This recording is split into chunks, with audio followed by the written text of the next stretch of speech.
Jactor, my son-in-law said my car needed maintenance to keep me safe before my weekend trip. The next day when I picked it up, I dropped my purse and bent down to grab it. That's when I found a tracker hidden under the vehicle. Instead of confronting him, I quietly removed it and attached it to a semi-truck heading to Canada.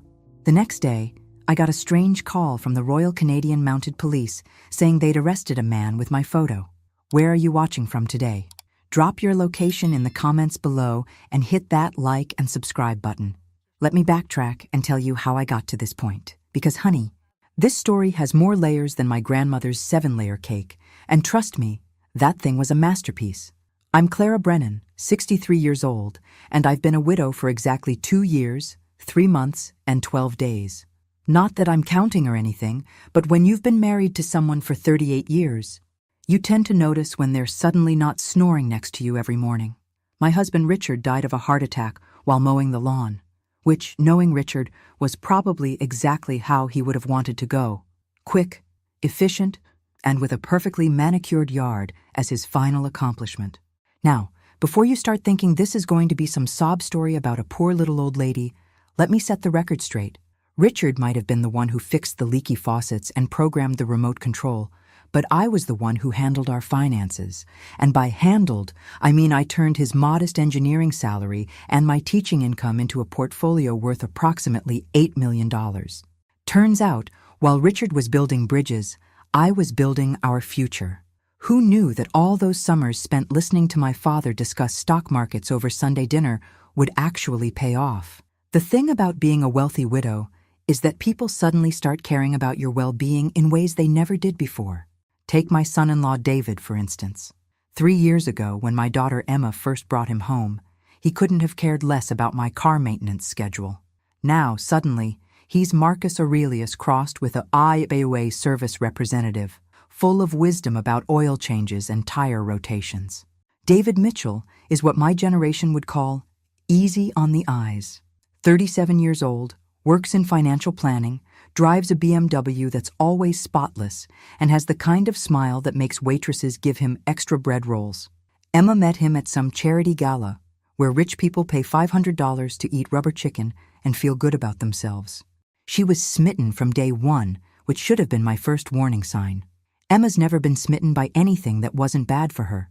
My only child has always had a talent for choosing men the way some people choose lottery numbers, with hope, enthusiasm, and absolutely no logic whatsoever.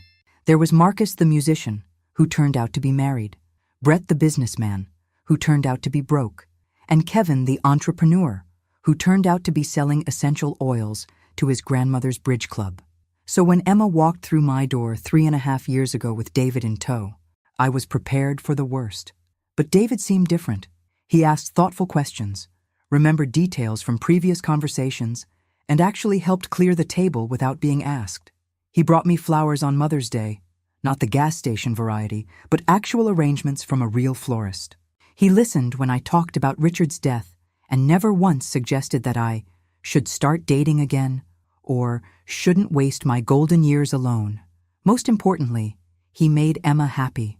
Really, genuinely happy, not the manic kind of happy she'd displayed with the others. She glowed when she talked about him. And for the first time in years, our Sunday dinners included someone who actually wanted to be there. So when David suggested last Friday that my car needed maintenance before my weekend business trip to Portland, I didn't question it. I should have, but grief and loneliness have a way of making you grateful for any sign that someone cares about your safety. Even if that someone has only been family for 3 years and has never shown any previous interest in automotive maintenance. Clara, he'd said, using that concerned son-in-law voice that I was still getting used to. When's the last time you had the oil changed in that Lexus? You're driving 3 hours each way to Portland, and I'd hate for something to happen to you on the road. Emma had nodded along enthusiastically from the kitchen counter, where she was attempting to make what she optimistically called gourmet grilled cheese. Mom, David knows about cars. You should listen to him. And that's how I found myself handing over my keys to a man who, until that moment, I'd trusted completely. Trust, as it turns out, is a luxury I could no longer afford. But that Friday evening, I was still blissfully unaware of what was coming. I went to bed thinking about my Saturday morning appointment with Henderson Financial Group, the potential merger that could add another million to my portfolio, and whether I remembered to pack my good reading glasses. I did not go to sleep wondering whether my son-in-law was planning to have me kidnapped, robbed, or worse. Hindsight, as they say, is 20/20. But sometimes, hindsight is also the thing that saves your life. Saturday morning arrived with the kind of crisp October air that makes you believe in new beginnings, which seems ironic now considering what I was about to discover. I'd always been an early riser, a habit left over from 35 years of teaching high school history, where arriving late meant facing down 200 caffeinated teenagers who could sense weakness like sharks smell blood in the water. My house was quiet in the way that only truly expensive houses can be. Double-pane windows, quality insulation, and thick walls that Richard had insisted on when we'd built the place 25 years ago. "Clara," he'd said back then, "if we're going to build our dream house, let's build it right." The man might have been stubborn about loading the dishwasher correctly, but he'd had excellent taste in contractors. The garage door hummed open, revealing my spotless silver Lexus ES 350. David had brought it back the previous evening, keys handed over with a pleased smile and a detailed explanation of everything the mechanics had supposedly checked. Oil, filters, belts, the whole 9 yards, he'd said. Should run like a dream now. I'd thanked him, thinking what a thoughtful man my daughter had chosen. Shows you how much I knew. The drive to my first appointment should have taken 20 minutes, but traffic had other plans. Some genius had decided that Saturday morning was the perfect time to repave half of downtown Portland. So I found myself crawling along Elm Street at approximately the speed of continental drift, which was fine with me, actually. At 63, I'd learned that being early to a meeting was a power move, but being fashionably on time was an art form. Portland Financial Group occupied the top 2 floors of a glass building that probably cost more to clean than most people earn in a year. I'd been working with Henderson Financial for the past 6 months on what they called a strategic acquisition opportunity, and what I called buying a company because I could. The truth was, after Richard died, I discovered that sitting around feeling sorry for myself was both boring and financially unproductive. Turns out, making money is an excellent distraction from grief. The elevator whisked me up to the 15th floor, where Margaret Henderson was waiting with the kind of smile that costs extra at expensive dental practices. Margaret was everything I wasn't. Blonde, 30-something, wearing a suit that probably cost more than most people's monthly rent. But she was also brilliant, ruthless, and completely honest about both those qualities. I respected that. Clara, right on time, as always. She stood up from behind a desk that was large enough to land a small aircraft. "I have excellent news about the Riverside Properties acquisition." For the next 2 hours, we discussed numbers, projections, and the kind of legal details that would put most people to sleep, but made my accountant's heart sing with joy. The short version was that I was about to become the proud owner of a commercial real estate portfolio that would generate enough passive income to fund Emma's shopping habits for the next century. Not that she knew about any of this, of course. One thing I'd learned from watching Richard handle money for 38 years was that financial information should be shared on a need-to-know basis. Emma needed to know that she was loved, supported, and that her mother wasn't going to end up eating cat food in her golden years. She did not need to know that her mother could buy and sell small countries. The second appointment was with Davidson Investment Management, where I was considering moving some of my more aggressive investments. Jason Davidson was one of those 28-year-old financial wonders who wore expensive watches and talked about disrupting traditional portfolio management. Normally, I avoided doing business with anyone who used disrupt as a verb, but Jason had made me 17% returns last year, which purchased a lot of tolerance for trendy vocabulary. By the time I finished both meetings, it was nearly 3 o'clock, and I was ready to head home. Emma was making dinner for David and me, something she'd started doing every Saturday since they got engaged. It was sweet, really, even though Emma's cooking skills were roughly equivalent to her ability to parallel park. Technically possible, but requiring multiple attempts and a lot of prayer. I walked out to the parking garage, my mind already shifting from business mode to family mode, thinking about whether I should stop and pick up dessert to supplement whatever Emma was attempting in my kitchen. That's when I made the mistake that probably saved my life. As I approached my car, I fumbled with my purse while trying to extract my keys, my reading glasses, and my parking ticket simultaneously. This is why women's purses are basically portable storage units. We never know what emergency might require immediate access to lip balm, antacids, or in this case, car keys buried under a pharmacy's worth of receipts. The purse fell. Not dramatically, not cinematically, just the regular kind of middle-aged woman dropping her purse because she was trying to juggle too many things at once. Tissues scattered, pens rolled, and my reading glasses case bounced twice before coming to rest under my car. I bent down to retrieve everything, muttering the kind of words that would have gotten me detention duty when I was teaching. That's when I saw it. Attached to the underside of my car, just behind the front wheel well, was a small black device about the size of a deck of cards. It was magnetic, clearly designed to be hidden, and it definitely hadn't been there 2 days ago when I dropped my parking permit in this same garage and had to crawl around looking for it. For a moment, I just stared at it, my brain trying to process what I was seeing. Then very slowly, I reached out and pulled it free. It came away easily, and there was no question what it was. A GPS tracker. Someone, and I had a pretty good idea who, wanted to know where I was going. I sat in my car for approximately 10 minutes, staring at that tracker like it was a particularly venomous spider that had just crawled out of my coffee cup. Part of me wanted to march straight back into the financial building, call David, and demand an explanation. But 35 years of teaching teenagers had taught me that the direct approach wasn't always the smartest approach, especially when dealing with someone who might be playing a longer game than you realized. Instead, I did what any reasonable woman would do. I Googled GPS tracker on my phone. 20 minutes later, I knew more about covert surveillance devices than most private investigators. Turns out, you can buy these things on Amazon for less than $50, and they're marketed to concerned parents and security-conscious businesses. The model stuck to my car was a Silent Tracker Pro, which promised real-time location updates and 6 months of battery life. How thoughtful of David to spring for the premium option. The question was what to do about it. My first instinct was to call Emma, but that would put her in an impossible position between her mother and her fiancé. My second instinct was to confront David directly, but that assumed he was working alone, which might not be the case. And my third instinct, which was starting to seem like the smartest option, was to turn this little spy game around on whoever was playing it. You see, one advantage of being a wealthy widow is that people tend to underestimate you. They assume that because you're over 60 and female, you're automatically helpless, confused, and ripe for manipulation.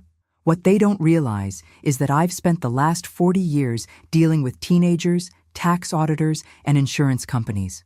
I know how to spot a con artist, and I know how to outmaneuver them. I drove to Radio Shack. Yes, they still exist, barely, and purchased a small magnetic case, some industrial adhesive, and a prepaid cell phone. Then I drove to the truck stop on Highway 84, where long-haul truckers grabbed coffee and diesel fuel before heading out on cross-country routes. The plan was simple. I would attach David's tracker to a truck, heading somewhere far, far away, and then see what happened when my supposed location started moving in directions I'd never intended to go. If David was tracking me for innocent reasons, which seemed about as likely as Emma developing actual cooking skills, then nothing would happen. But if he was tracking me for less innocent reasons, well, then things might get very interesting very quickly. I selected a truck with Canadian plates and a license that indicated it was heading to Vancouver. Perfect. I attached the tracker to the underside of the trailer, said a little prayer that I wasn't about to cause an international incident, and drove home to see what would happen next. The drive back gave me time to think, which wasn't necessarily a blessing, because the more I thought about David's sudden interest in my car maintenance, the more other little details started clicking into place, like how he'd started asking questions about my investment portfolio during family dinners. Nothing obvious, just casual inquiries about whether I was diversifying properly, and if I'd considered updating my estate planning. At the time, I'd assumed he was being professionally helpful, since financial planning was his job. Now, I wondered if he was conducting reconnaissance, or how he'd volunteered to help me organize Richard's papers after the funeral, and had seemed particularly interested in the life insurance documents and bank statements. I'd been grateful for the help at the time, since grief had turned my normal organizational skills into something resembling a toddler's toy box. But looking back, David had spent an awful lot of time photographing documents for your records with his phone. Then there was the way he'd encouraged Emma to move back in with me after their engagement, suggesting it would be good for both of us if she stayed in her childhood room for a few months while they planned the wedding. Emma, who'd been living independently since college, had seemed surprised by the suggestion, but had gone along with it because David was so thoughtful about family relationships. Now I wondered if having Emma in my house was less about thoughtfulness and more about having an inside source for my daily routines, travel plans, and general vulnerabilities. By the time I pulled into my driveway, I'd worked myself into the kind of cold fury that makes smart women dangerous. But I'd also made a decision. If David was playing games with me, I was going to play them right back, and I was going to win. Because here's what David didn't know about me. I might be a 63-year-old widow, but I was also a woman who'd managed to turn a teacher's salary into an $8 million fortune without anyone noticing. I'd outmaneuvered IRS auditors, outsmarted investment scammers, and negotiated business deals with men who assumed I didn't understand basic math. If David thought he could manipulate me because I was old, female, and recently widowed, he was about to learn exactly how wrong a smart man could be. I walked into my house, hugged my daughter, complimented her on whatever she was burning in the kitchen, and smiled at my son-in-law like nothing had changed. But everything had changed. I just wasn't ready to let him know that yet. Sunday morning arrived with the kind of deceptive calm that should have warned me something was about to go spectacularly wrong. I was sitting at my kitchen table, drinking coffee from Richard's favorite mug, the one with "World's Most Adequate Husband" that Emma had given him years ago, when my phone rang. The caller ID showed a number I didn't recognize with a 780 area code. Normally, I would have let it go to voicemail, but something about the timing made me answer. "Mrs. Brennan? This is Sergeant Mitchell Wright with the Royal Canadian Mounted Police in Alberta, Canada." I nearly dropped the coffee mug. In all my scenarios about what might happen when David discovered his tracker was heading to Canada, a call from the actual police hadn't made the list. "Yes, this is Clara Brennan," I managed, trying to keep my voice steady. "Is everything all right, Sergeant?" "Ma'am, we have a situation here that you might be able to help us with. Early this morning, we arrested a man named Vincent Torres at a truck stop outside Calgary. He was behaving suspiciously around one of the trucks. And when we searched him, we found a photograph of you, along with some rather detailed personal information." My blood turned to ice water. "I'm sorry. What?" "Mrs. Brennan, this individual had your home address, your daily routine, information about your car, and what appears to be surveillance notes dating back several weeks. When we confronted him about how he'd obtained this information, he became extremely agitated and started demanding to speak with someone named David about a payment he was owed." I sat down hard in my kitchen chair, my mind racing. "Sergeant Wright, I think I need to tell you something important." For the next 20 minutes, I told Sergeant Wright about the tracker, about David's suspicious behavior, and about my growing suspicions that my son-in-law might not have my best interests at heart. To his credit, Sergeant Wright took notes without judgment and asked the kinds of detailed questions that suggested he'd dealt with elder fraud cases before. "Mrs. Brennan," he said finally, "based on what you've told me and what we've found here, I believe you may be the target of a sophisticated scam. This Vincent Torres has a criminal record for robbery, assault, and something we call virtual kidnapping, where criminals track potential victims and then demand ransom from family members by claiming the person has been abducted. Virtual kidnapping? The term sounded like something from a science fiction movie. It's more common than you'd think, especially targeting elderly individuals with significant assets. The criminals track the target's movements, wait until they're traveling alone, and then contact family members claiming they've been kidnapped and demanding immediate payment. By the time anyone realizes it's fake, the money's long gone. The implications hit me like a physical blow. So David was planning to... We can't know for certain without more investigation, but it appears someone provided Mr. Torres with detailed information about your movements and financial situation. The good news is that we caught him before anything happened, and he's been very motivated to provide information about who hired him. What did he tell you? He claims he was hired through an encrypted messaging app by someone calling himself DM. He was given $5,000 up front and promised another $20,000 once the job was completed. The plan was for him to intercept you during your business trip, contact your family claiming you'd been kidnapped, and demand $200,000 for your release. I felt sick. $200,000. Mrs. Brennan, given what we've uncovered, I strongly recommend you contact local law enforcement immediately. If Mr. Torres is telling the truth, you're in immediate danger. The person who hired him, this DM, is probably expecting Torres to check in about the success of the operation. When he doesn't hear anything, they're going to realize something went wrong. And then what? Then they might try a different approach. Mrs. Brennan, people who are desperate enough to arrange kidnappings don't usually give up when Plan A fails. They move to Plan B. After I hung up with Sergeant Wright, I sat in my kitchen for a long time, staring at my coffee and trying to process what I'd learned. David Mitchell, DM, had hired someone to kidnap me. Not just rob me, not just con me out of money, but actually kidnap me and terrorize my family into paying a ransom. The plan was diabolically clever, actually. Emma would have been frantic when I disappeared. She would have called David immediately, and he would have been right there to handle the situation and deal with the kidnappers. He probably would have insisted on paying the ransom himself to protect Emma from the trauma of handling the negotiations. $200,000 would have been painful, but not devastating to my finances. Emma would have been grateful to David for handling everything, and I would have been so traumatized by the experience that I'd probably have become even more dependent on both of them.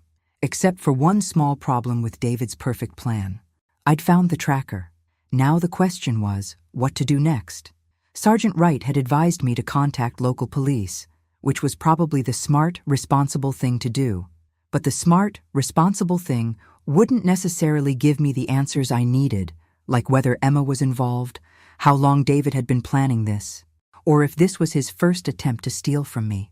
More importantly, the smart, responsible thing wouldn't give me the chance to turn the tables on David and show him exactly what happens when you underestimate a woman who survived 6 decades of men thinking they're smarter than she is. I looked at Richard's picture on the mantelpiece, the one where he's holding a fish he'd caught on our anniversary trip to Lake Tahoe. Richard had been a good man, but he'd also been a cautious man. He would have called the police immediately and let them handle everything. But Richard was gone. And I was tired of being cautious. I was about to do something that would either be very smart or very stupid, and I honestly wasn't sure which. But after spending 2 years playing the role of the grieving widow who needed everyone else's help and protection, I was ready to remind the world that I was a force to be reckoned with. David wanted to play games with me? Fine. But this time I was going to make the rules. 1. By Monday morning, I'd formulated what I charitably called a plan and what a reasonable person might have called a recipe for disaster. But reasonable people, in my experience, don't end up with $8 million and a son-in-law plotting their kidnapping, so I figured I was operating outside the realm of conventional wisdom anyway. The first step was information gathering. If David was bold enough to hire kidnappers, he was probably bold enough to have tried other schemes.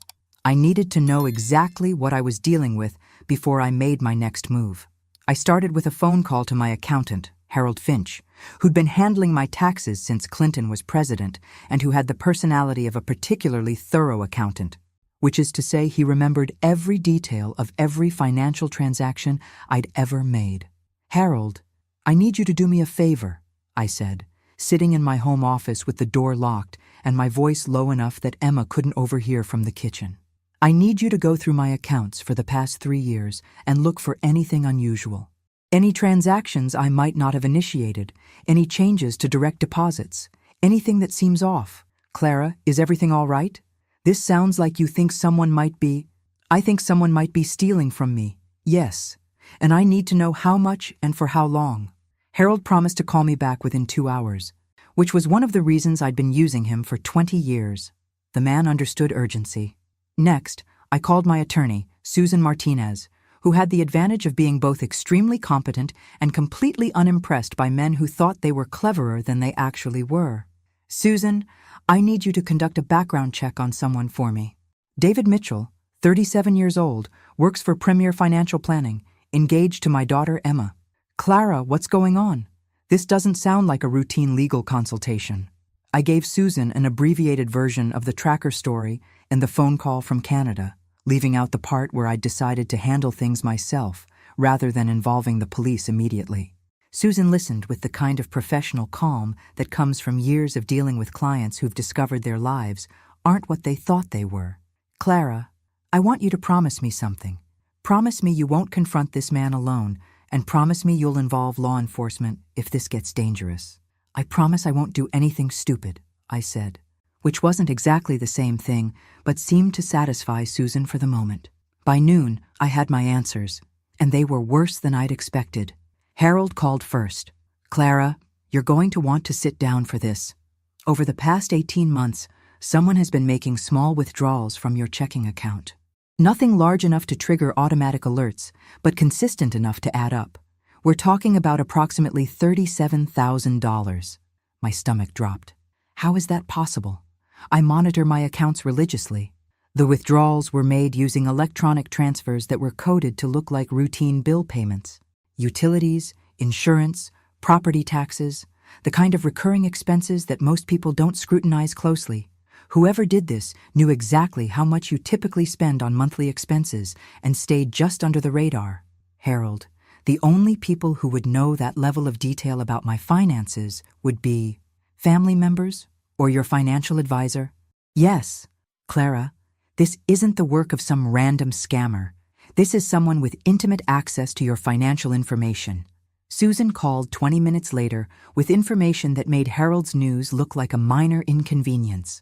Clara, your future son-in-law is not who he says he is.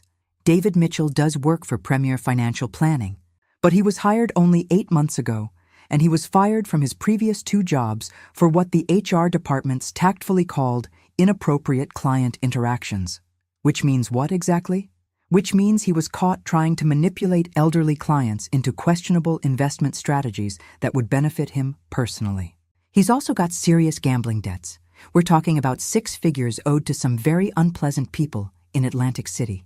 The pieces were falling into place with the kind of horrible clarity that makes you wish you'd never started asking questions. How much does he owe? Close to $300,000.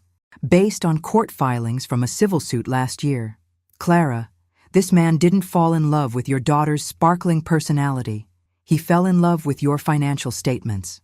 That afternoon, I sat in my living room, drinking tea and trying to decide whether I was angrier about the theft, the attempted kidnapping, or the fact that my daughter was about to marry a con man who'd been stealing from her mother for over a year.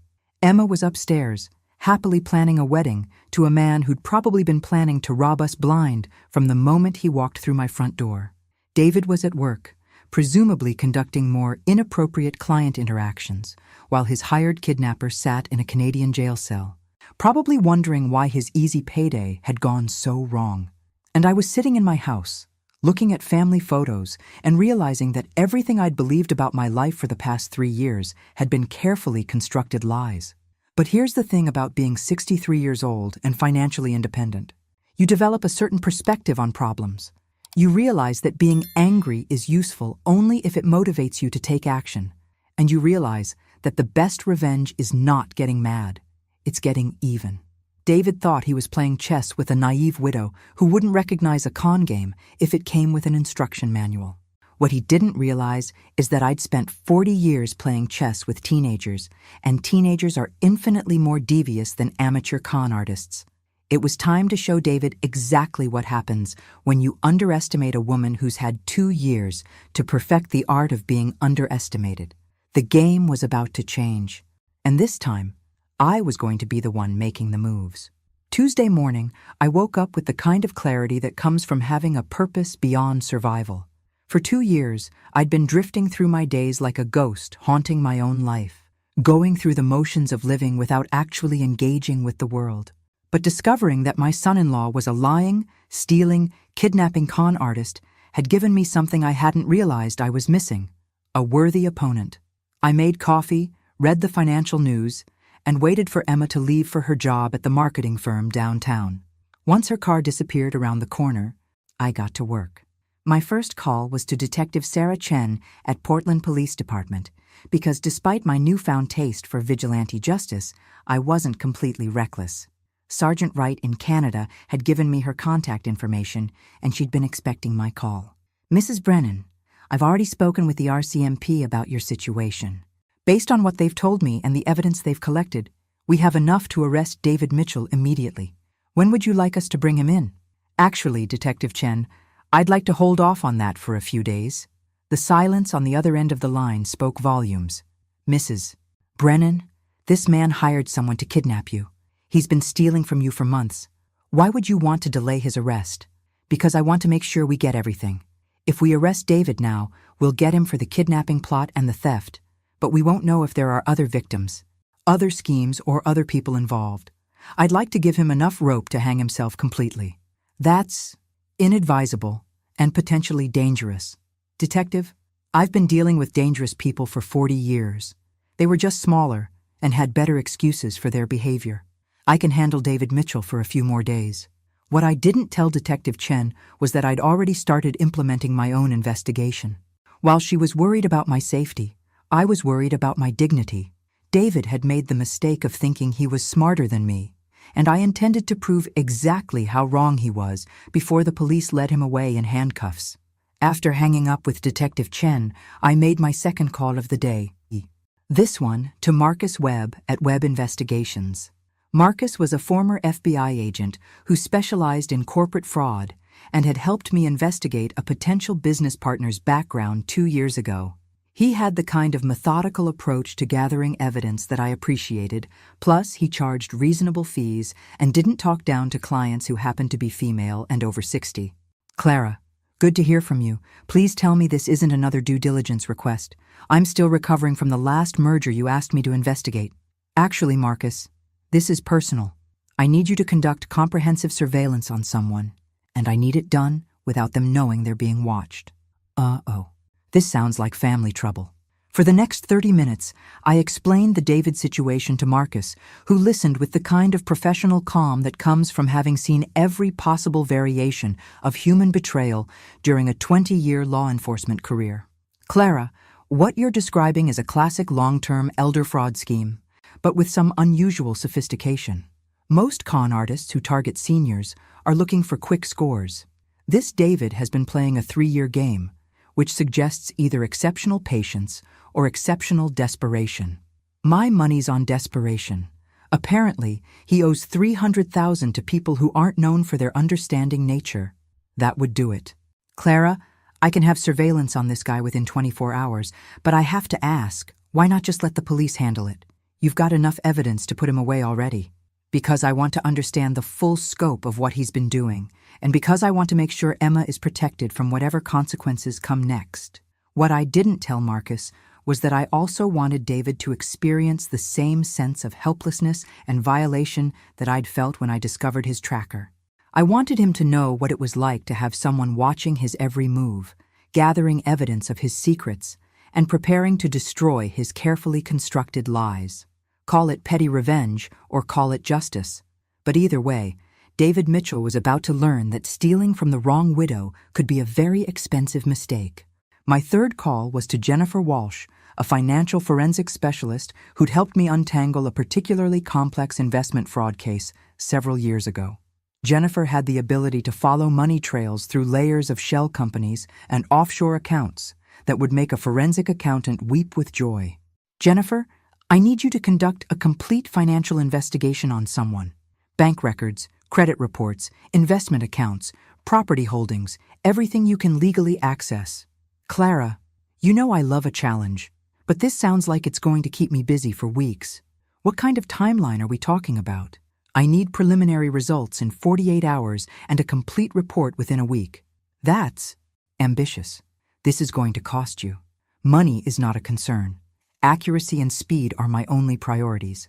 By noon, I had 3 professionals working to gather information that would either confirm my suspicions about David or reveal that the situation was even worse than I'd imagined. Now came the hardest part, acting normal around Emma and David while I waited for the investigation results. Emma came home for lunch, which she'd started doing since moving back in with me, ostensibly to check on me, but really because the office cafeteria served food that could generously be described as nutritional punishment.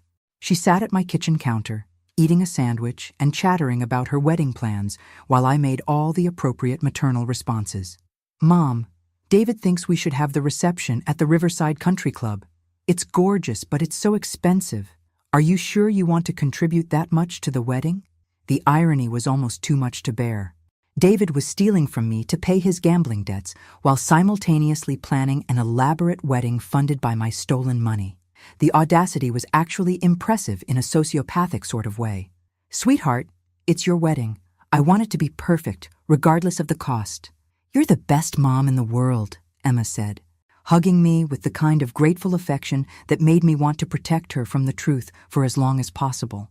But protection, I was learning, sometimes requires destruction first, and David Mitchell was about to discover that some widows bite back. Wednesday evening brought the first piece of Marcus Webb's surveillance report, and it confirmed that my instincts about David had been catastrophically under-optimistic. Apparently, hiring kidnappers was just the latest escalation in a criminal career that had been building momentum for years. I sat in my home office, reading Marcus's preliminary findings while Emma and David had dinner at some trendy restaurant downtown. They'd invited me, of course, but I'd begged off with a headache, which wasn't entirely fabricated, given what I was learning about my future son-in-law. According to Marcus, David had spent Tuesday visiting 3 locations that were extremely interesting from an investigative standpoint: a storage unit facility on the outskirts of town, a private mailbox service that specialized in providing anonymous addresses for a fee, and a meeting with 2 men at a coffee shop who had criminal records for loan sharking and money laundering. "Clara," Marcus had written in his report, "your son-in-law is operating what appears to be a sophisticated financial fraud operation. The storage unit contains boxes of documents, possibly stolen financial records from other victims. The mailbox service is the kind used by people who don't want their real addresses associated with their business activities. And the 2 men he met with are both associates of Tony Marchetti, who runs the largest illegal gambling operation on the East Coast." Tony Marchetti. Even I knew that name, and I made it a point to avoid knowing the names of criminals. Marchetti was the kind of man who appeared in newspaper articles about federal investigations and mysteriously disappeared witnesses. If David owed money to Marchetti's organization, he wasn't just desperate, he was probably terrified. Jennifer Walsh's financial investigation had uncovered equally disturbing information. David didn't just have gambling debts. He had a pattern of targeting elderly women with significant assets, gaining their trust, and then systematically draining their accounts. I was apparently victim number 4 in what appeared to be a career spanning nearly a decade. "Clara, this man is a professional," Jennifer had told me during our phone call that afternoon. "He's sophisticated, patient, and extremely dangerous. The previous 3 women he targeted all lost substantial amounts of money. One woman lost her entire life savings of $400,000 before her family discovered what was happening. What happened to him after that? Nothing. The woman was too ashamed to press charges, and by the time her family got involved, David had moved to a different state and started over with a new identity. This is his 4th identity that I've been able to trace. 4th identity. That meant David Mitchell wasn't even his real name, which explained why Emma had never been able to find any trace of his family or childhood friends when she'd tried to plan bachelor party activities with his old buddies.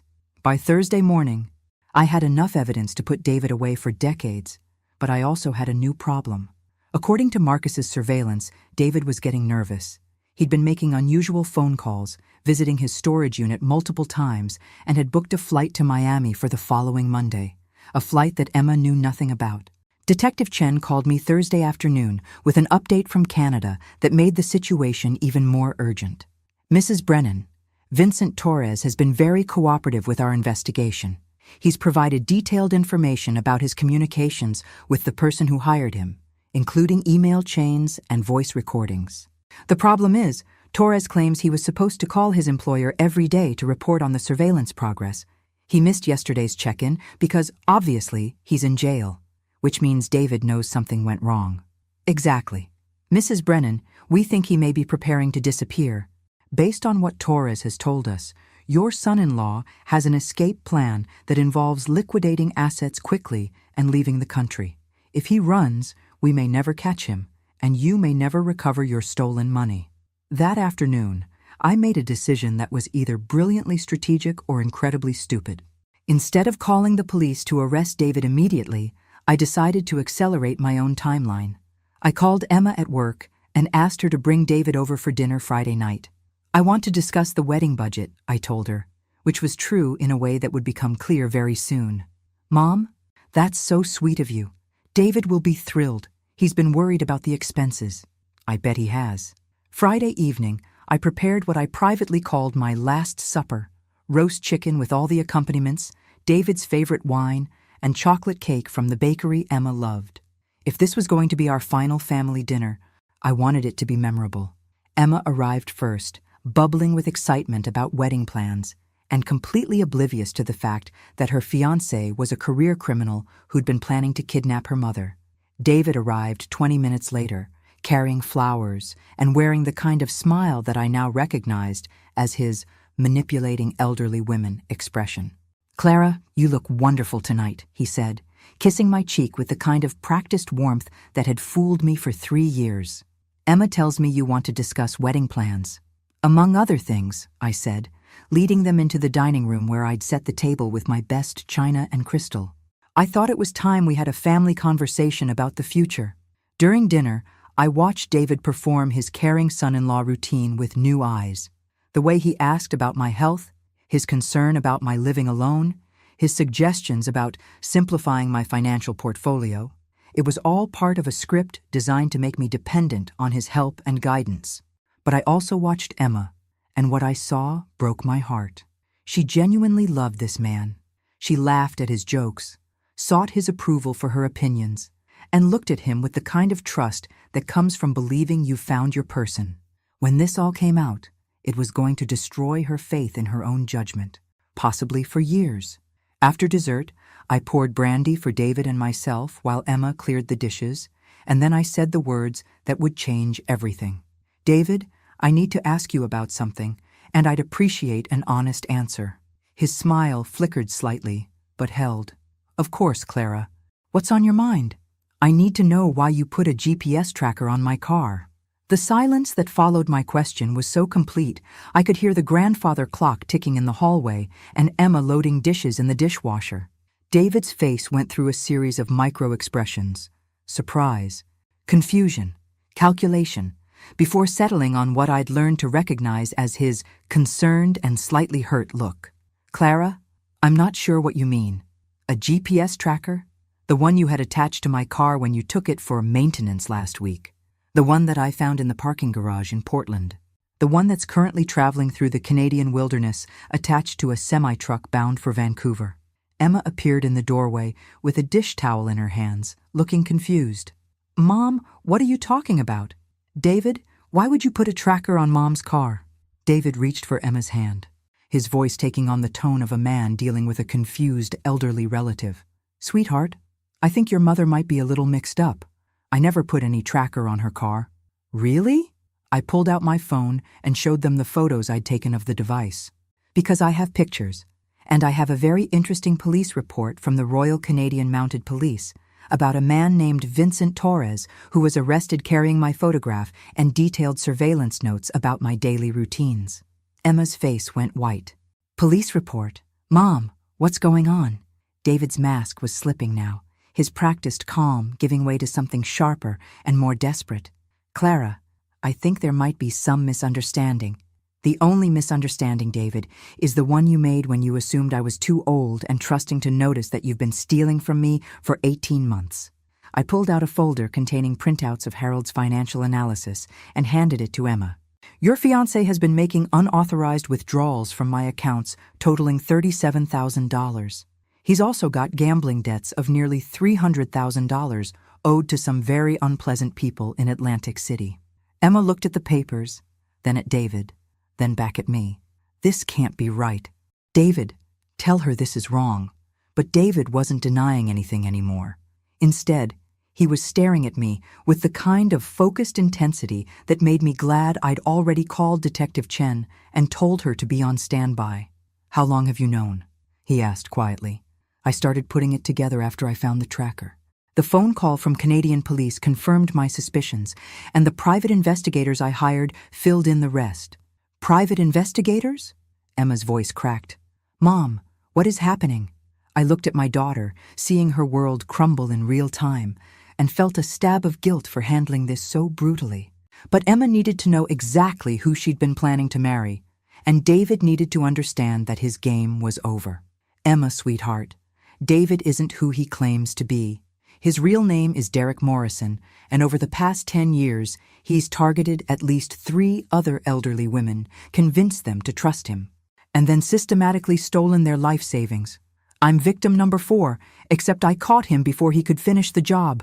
Derek, stood up slowly, his eyes never leaving my face. "You don't understand, Clara.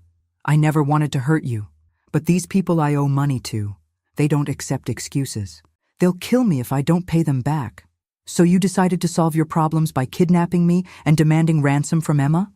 Emma dropped the folder, papers scattering across the floor. "Kidnapping? David, please tell me this isn't true." "It wasn't supposed to be real," David said desperately. "Vincent was just supposed to make some phone calls, demand money, and then let you go. No one was going to get hurt." The admission hung in the air like a toxic cloud. Emma backed away from David as if he'd suddenly burst into flames, her face a mask of horror and betrayal. "You were going to fake kidnap my mother for money?" "Emma, please, I can explain." "Explain what?" Emma's voice rose to nearly a shout. "Explain how you've been stealing from my mother? Explain how you've been lying to me for 3 years? Explain how you were planning to terrorize me into thinking my mother was dead so you could steal money to pay your gambling debts?" David reached for her, but Emma jerked away from his touch. Don't you dare touch me." I felt a mixture of pride and heartbreak watching my daughter find her strength in that moment. For 3 years, Emma had deferred to David's judgment, sought his approval, shaped her opinions around his preferences. But confronted with the truth about who he really was, she was discovering that she was stronger than either of us had realized. "David," I said calmly, "I called the police 30 minutes before you arrived tonight. They're waiting outside for my signal. You have exactly 1 chance to do the right thing here." "Which is what?" "Confess to Emma. Tell her everything. About the other women you've robbed. About your real name. About how you plan to disappear after draining my accounts. Give her the respect of knowing exactly who she was about to marry." David looked at Emma, then at me, then at the folder of evidence scattered on my dining room floor. For a moment, I thought he might actually do it, might actually tell the truth and accept the consequences of his actions. Instead, he bolted for the back door. He made it approximately 15 feet across my backyard before Detective Chen and 2 uniformed officers tackled him next to Richard's prize-winning rose bushes. The arrest was swift, professional, and enormously satisfying to watch through my kitchen window. Emma stood beside me, tears streaming down her face, watching the man she'd planned to marry being read his rights and loaded into a police car. "Mom," she whispered, "I'm so sorry. I brought him into our lives. I trusted him. I almost let him destroy you." I put my arms around my daughter and held her while she cried. "Sweetheart, this isn't your fault. David is a professional con artist. Fooling people is what he does for a living. But I should have seen the signs. I should have protected you. Emma, you couldn't have known. And besides," I said, watching the police car disappear down our street with its very valuable cargo, "I protected myself just fine." 3 weeks after David's arrest, I was sitting in the office of Assistant District Attorney Patricia Hernandez, learning that my former son-in-law's criminal career had been even more impressive than I'd realized. The man I'd known as David Mitchell had actually been born Derek Morrison in Buffalo, New York, 42 years ago, making him 5 years older than he'd claimed and significantly more experienced in the art of defrauding elderly women. "Mrs. Brennan," Patricia said, spreading files across her conference table like a dealer shuffling cards, "we've been investigating Derek Morrison's activities for the past month, and what we've uncovered is frankly staggering. Your case was just the tip of the iceberg." She opened the first file, revealing a photograph of a woman who looked to be in her 70s, with kind eyes and silver hair arranged in a neat bun. "This is Margaret Wellington from Sarasota, Florida. Morrison targeted her 3 years ago, convinced her to invest her retirement savings in a fake real estate venture, and disappeared with $460,000. The second file contained a picture of another woman, this one younger, perhaps in her early 60s, with the kind of determined expression that suggested she'd worked hard for everything she'd earned. Helen Rodriguez from Phoenix, Arizona.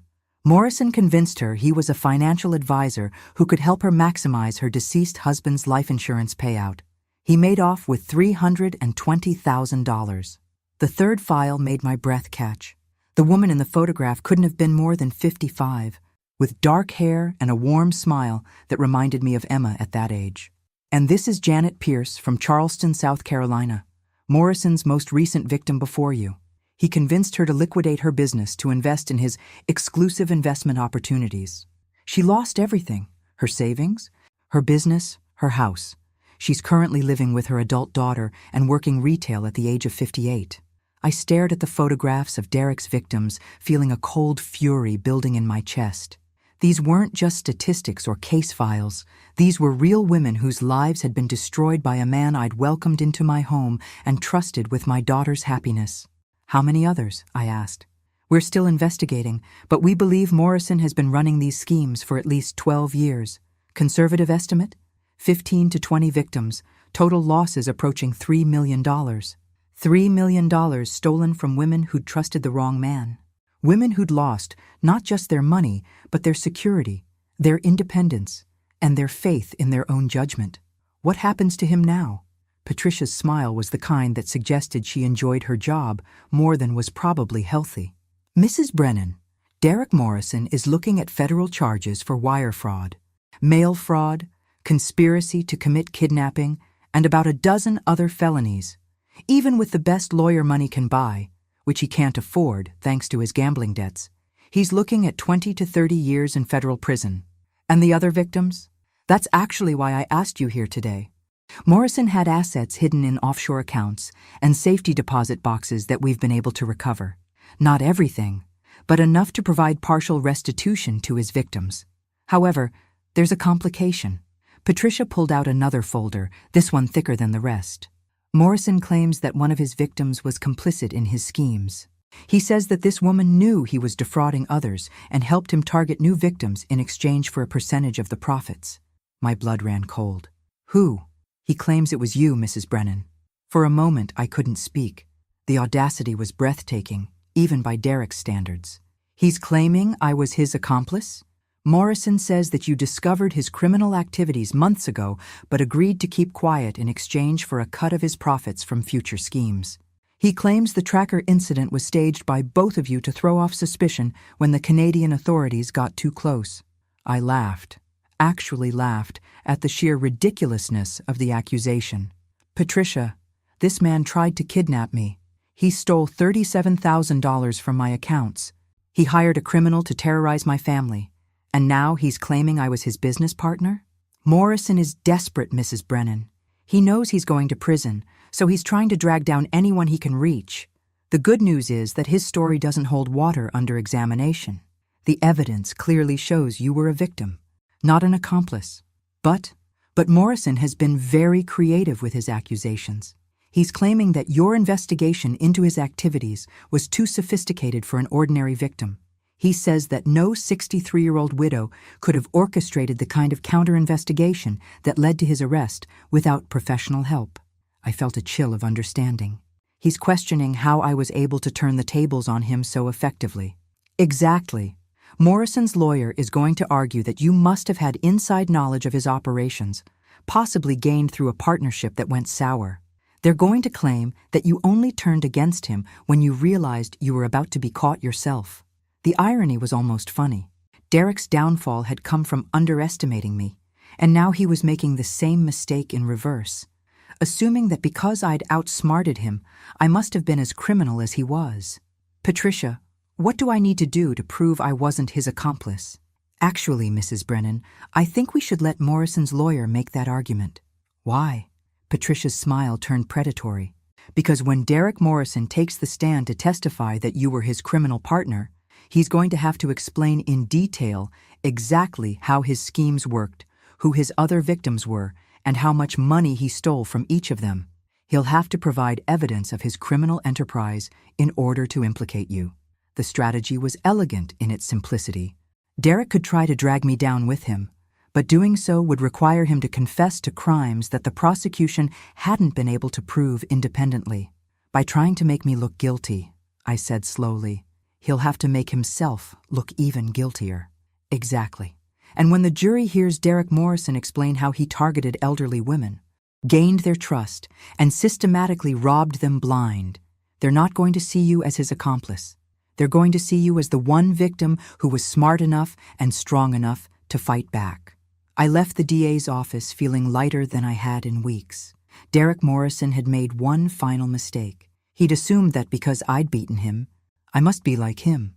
But the truth was simpler and more satisfying. I'd beaten him precisely because I was nothing like him. Derek was a predator who survived by targeting the vulnerable. I was a woman who'd spent 40 years teaching teenagers, managing finances, and solving problems that seemed impossible until you broke them down into manageable pieces. Derek thought he was playing chess with a naive widow. I'd been playing chess with a man who didn't even realize he was in the game. And soon, a jury would hear exactly how that game had ended. The trial of Derek Morrison began on a crisp January morning, exactly 4 months after his arrest in my backyard. I sat in the front row of the gallery, wearing my best navy suit and feeling like I was about to watch the final act of a play I'd been writing for months. Emma sat beside me, her hand tight in mine. The past 4 months had been difficult for her. Not just the betrayal and humiliation of discovering her fiancé was a career criminal, but the process of rebuilding her sense of trust and judgment. She'd been in therapy, had moved back into her own apartment, and was slowly becoming the confident, independent woman I'd always known she could be. Derek sat at the defendant's table looking like a man who'd aged 5 years and 4 months. The expensive suits were gone, replaced by an ill-fitting public defender's ensemble. His hair was graying, his face was drawn, and his eyes held the kind of desperate calculation that comes from knowing you're about to lose everything. His lawyer, a tired-looking man named Bradley Fitzgerald, had indeed decided to pursue the strategy Patricia Hernandez had predicted. According to the opening statements, Derek Morrison was certainly guilty of financial crimes, but he'd been manipulated and controlled by a criminal mastermind who'd used her age and apparent vulnerability as cover for sophisticated fraud schemes. That criminal mastermind was, allegedly, me.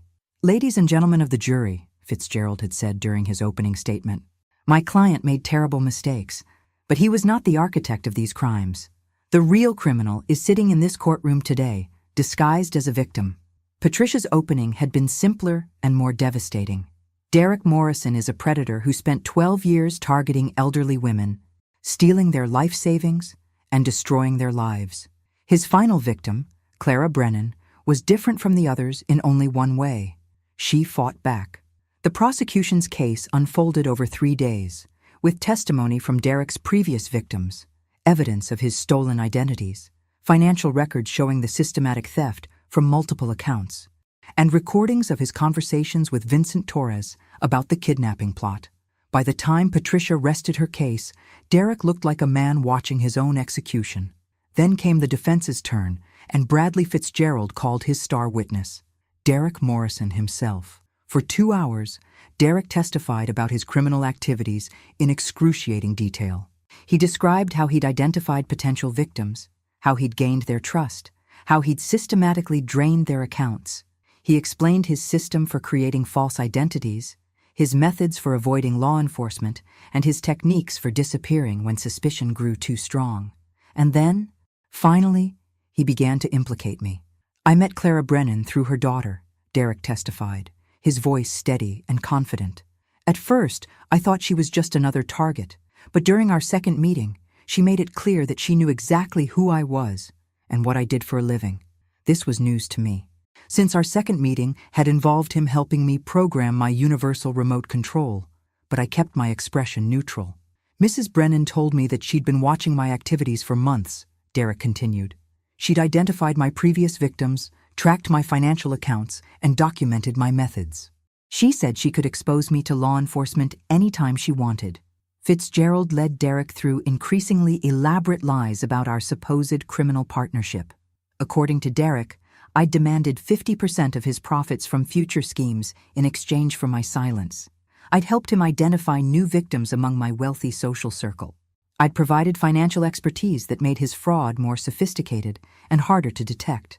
Mrs. Brennan wasn't a victim, Derek concluded. She was my business partner, and she only turned against me when she realized the Canadian police were closing in and she needed a scapegoat. It was a masterful performance, delivered with just the right combination of remorse and righteous indignation. If I hadn't known it was complete fiction, I might have found it convincing myself. Then Patricia stood up for cross-examination, and Derek Morrison learned what it felt like to be outmaneuvered by someone smarter than he was. "Mr. Morrison," Patricia began, "you've testified that Mrs. Brennan demanded 50% of your profits from future fraud schemes. Can you tell the jury how much money you made from your partnership with Mrs. Brennan?" "Objection," Fitzgerald said quickly. "Relevance? I'll allow it," the judge ruled. Derek shifted uncomfortably. It's difficult to calculate exactly. Mr. Morrison, you've testified that you're a professional criminal with sophisticated record-keeping systems. Surely you can tell this jury how much money you made working with your alleged partner? The partnership was just beginning when I was arrested. We hadn't completed any schemes together. I see. So, in the 18 months that you claim Mrs. Brennan was your partner, you made exactly $0 from this partnership? Derek's lawyer was objecting again, but Patricia pressed on. "Mr. Morrison, you've testified that Mrs. Brennan helped you identify new victims among her social circle. Can you name a single victim you defrauded with Mrs. Brennan's assistance?" "The partnership was in the planning stages." "That's a no, Mr. Morrison. You cannot name a single victim because there weren't any, were there? Because Mrs. Brennan was never your partner. She was your victim, and you're lying to this jury to try to reduce your sentence." What followed was the most beautiful destruction I'd ever witnessed. Patricia systematically demolished every aspect of Derek's story, using his own testimony against him. She showed that his supposed partnership with me had produced no victims, no profits, and no evidence beyond his own desperate claims. More damaging still, she used Derek's detailed descriptions of his criminal methods to prove additional charges that the prosecution hadn't been able to establish before. By trying to implicate me, Derek had confessed to crimes across multiple states and provided evidence that would keep him in prison for decades. The jury deliberated for exactly 97 minutes. Guilty on all counts. As the verdicts were read, Derek stared at me across the courtroom with the kind of hatred that comes from finally realizing you've been completely and utterly outplayed. I met his gaze calmly, thinking about Margaret Wellington, Helen Rodriguez, Janet Pierce, and all the other women whose lives he'd destroyed. Judge Harrison sentenced Derek Morrison to 28 years in federal prison without the possibility of parole for 15 years. The restitution order required him to pay back every dollar he'd stolen, plus interest and penalties, which meant he'd be working prison jobs for the rest of his life to pay back money to the women he'd robbed. As the bailiff led Derek away in handcuffs, I felt Emma squeeze my hand. "Mom," she whispered, "I'm proud of you." Walking out of that courthouse, I realized that Derek had given me something unexpected, proof that I was stronger, smarter, and more resilient than I'd ever imagined. For 2 years after Richard's death, I'd felt like a half-person, defined by what I'd lost rather than what I'd retained. Derek Morrison had tried to make me his victim. Instead, he'd reminded me that I was Clara Brennan, teacher, investor, mother, and woman who didn't back down from a fight, even when the fight came disguised as family. 6 months later, I used part of Derek's restitution payments to establish the Clara Brennan Foundation for Elder Fraud Prevention. We provide education, resources, and support for seniors who've been targeted by financial predators. Emma runs the day-to-day operations, and she's brilliant at it. Turns out, almost marrying a con artist gives you excellent insights into how they operate and how to stop them. As for me, I'm 64 years old, worth approximately $8.5 million, and I've never been happier to be underestimated. Because the next con artist who thinks I'm an easy target is going to discover exactly what happened to the last one who made that mistake. Some lessons, after all, are worth sharing. Thanks for listening. Don't forget to subscribe and feel free to share your story in the comments. Your voice matters.